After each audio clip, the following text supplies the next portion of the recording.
एकमात्र दाबी नहीं चाकरी स्थायीकरण आम सरकार को अनुरोध रखीचु 10,000 ऊर्ध्व कर्मचारी टीका कर्मचारी स्वास्थ्य विभाग अंतर्गत एनएचएम और ओसाक्रु और ब्लड बैंक रु आज ये उपस्थित होती एकत्रित होती सरकार को निवेदन करने तेणु आम आपण जरिया सरकार को निवेदन रखुचु 10,000 कर्मचारी और परिवार को न्याय दिंतु से जीवन और जीविका को उन्नत करातु जेहेतु से राज्य स्वास्थ्य विभाग मेरुदंड साइंती कोविड ठू आरंभ कर महामारी पर्यंत समस्त कार्य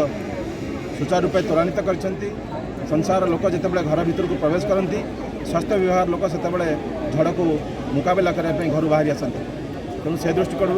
जीवन और यौवन से त्याग करछंती कोविड रे बहुत डाक्तर बंधु मैनेजर बंधु मेंटर बंधु समस्त विभाग कर्मचारी जीवन बलिदान देछंती से बलिदान प्रतिदान स्वरूप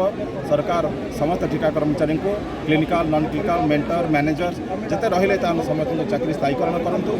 एवं आम मानकर न्याय्य दाबी जहाँ अच्छी ता पूर्ण करूँ ये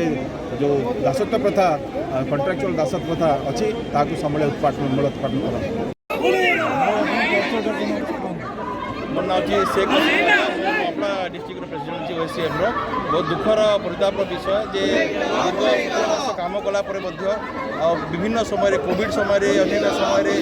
राज्य सरकार वाहवान होती आम ये परिश्रम कर 57,000 कर्मचारी कलापर आमको सरकार भूली जाती आज आम दुख जनाई आसीचु और राजरास्ता ओह्लैचु।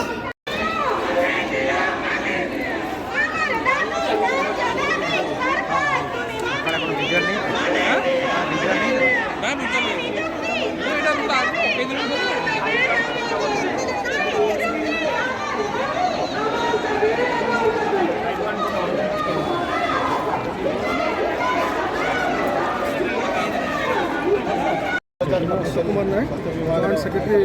ओडिशा स्वास्थ्य टीका कर सरकार को चेतई देवाई तो विगत दिन जो 57,000 कर्मचारी नियमित करम कथा भूली जाइए मन पड़ाक चाहूँ आलोचना विभाग कर्तृपक्ष सहित आम आलोचना होता आलोचना सकारात्मक थिला किंतु आगामी दिन में कार्यकारी करने को काले विलम्ब हो पारे तेणु माननीय मुख्यमंत्री पाखे आम नवेदन करुचु जे आमर जो मुख्य उद्देश्य रही दाबी रही नियमित करने से यथाशीघ्र करूँ जहाद्वारा कि जो 10,000-12,000 टीका कर्मचारी रही परिवार मुहर हस फुटी पार।